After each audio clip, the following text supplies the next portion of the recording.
Привет, друзья! Пока западный мир в панике наблюдает, как иранский конфликт поджигает нефтяные рынки, произошло то, чего все боялись. Цена за баррель Brent с грохотом пробила психологический потолок в $100. Мировая экономика в агонии, но посмотрите на Пекин. Пока мы в Германии гадаем, хватит ли нам мазута на зиму, коммунистическая верхушка Китая цинично потирает руки. Выяснилось, Пекин 2 десятилетия готовил серьезный план, который сегодня ставит Поднебесную в королевское положение. Цифры, которые утекли в сеть, просто шокируют. По самым свежим оценкам, Китай накопил гигантский беспрецедентный резерв 1,2 миллиарда баррелей стратегической нефти. Вдумайтесь в этот масштаб. Если завтра абсолютно все танкеры в мире пойдут ко дну, а импорт в стране упадет до нуля, Китай будет жить на полную катушку еще 3-4 месяца. Аналитики из банка OCBC вынесли вердикт: Китай защищен от блокировки Штрассе фон Хормуз лучше любого другого государства в Азии.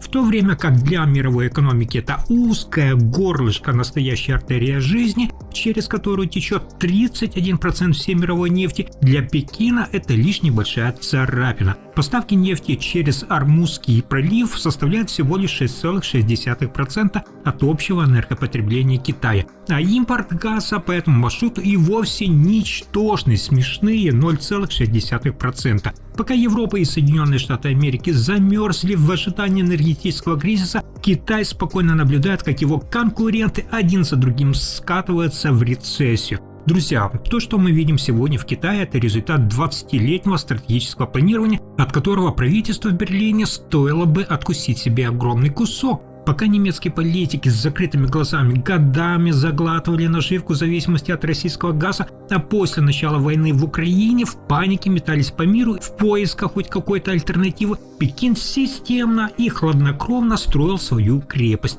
Это был не идеологический прорыв, а жесточайший прагматизм, которого в Европе просто не существует. Китайский обходной маневр, плевать на морские блокады. За последние 2 десятилетия Китай буквально прошил континент сетью наземных трубопроводов. Пока мы в Германии молимся на каждый танкер, идущий через опасные воды, Пекин обеспечил себе тыл. Результат ошеломляет. Сегодня Китай зависит от критической морской артерии Штрассе фон Хормуз лишь на 40-50% своих морских поставок. К 2030 году Пекин планирует довести долю неископаемой энергии до 25%, и они идут к этому с опережением даже графика, уже достигнув 21,7% в 2025 году. Но самый мощный стратегический удар по мировому нефтяному рынку Китай нанес через агрессивную электрификацию.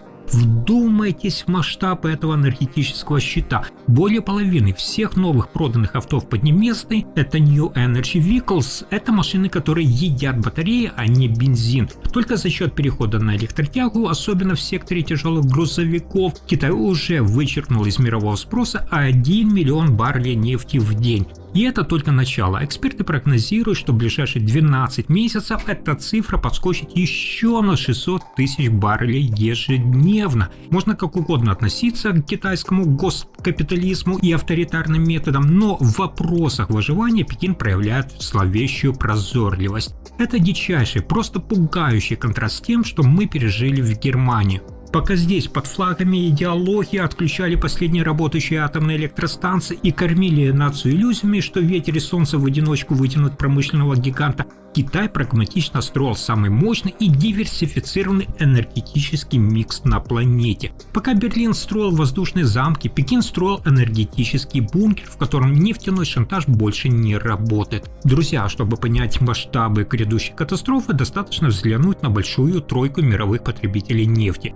Соединенные Штаты Америки, Китай и Индия – это 3 гиганта, но их шансы на выживание в 2026 году радикально различаются. Америка, будучи крупнейшим потребителем, сегодня чувствует себя уверенно. При правительстве Дональда Трампа внутренняя добыча была взвинчена до небес. Соединенные Штаты Америки фактически превратились в такую себе крепость, которая сама обеспечивает свои аппетиты. Это была ставка на энергию, которая в кризис оказалась золотой. А что же Китай? Да это крупнейший в мире импортер сырой нефти, закупающий почти в 2 раза больше, чем Соединенные Штаты Америки. Но вот здесь парадокс. Импорт нефти составляет всего лишь 14% от общего энергопотребления всей Поднебесной. Сравните это с Индией, третьим по величине импортером в мире. Там на импорт нефти приходится четверть всего энергобаланса. Блокада Штрасса фон Хормуз ударит по Нью-Дели в разы больнее, чем по Пекину. Индия окажется в крайне тяжелом положении, пока Китай будет спокойно расходовать свои резервы. Конечно, было бы наивно на самом деле называть китайскую стратегию зеленым чудом. У Пекина есть свой огромный грязный секрет – это уголь. Несмотря на все разговоры об экологии, Китай в 2026 году остается крупнейшим производителем и потребителем угля на планете. Нефть и газ составляют какие-то жалкие 4% в их электроэнергии. Для сравнения, в других странах Азии этот показатель доходит до 50%.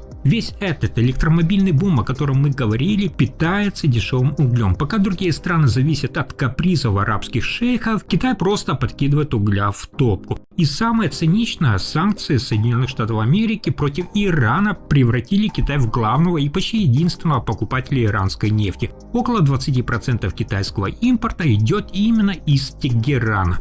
Но даже если завтра Иран полностью исчезнет с нефтяной карты мира, у Пекина готов план «Б».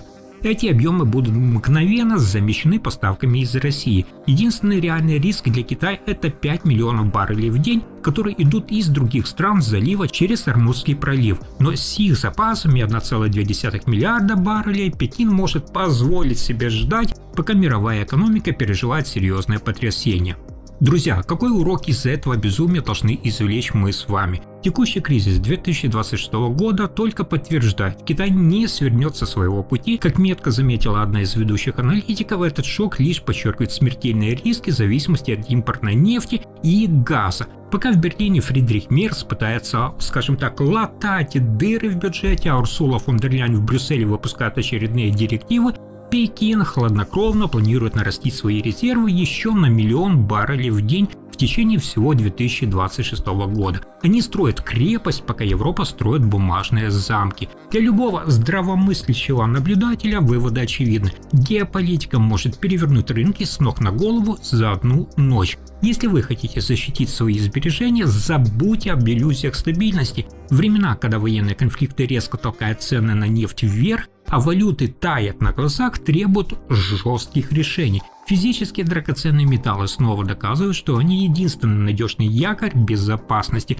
Золоту и серебру плевать на блокировку Штрассе фон Хормуз. У них нет цепочек поставок, которые можно перерезать в узком проливе, и нет санкций, которые обнулят их стоимость по щелчку пальцев политиков из Брюсселя. Пока Урсула фон дер Ляйен и Мерц ищут выход из энергетического тупика, многие инвесторы переводят активы в то, что не зависит от ближневосточных конфликтов. Маленькое здесь уточнение. Данная информация не является инвестиционным советом, это лишь наш взгляд на текущий хаос. На этом пока все. Китай подготовился, а готовы ли вы? Берегите свои кошельки и до встречи.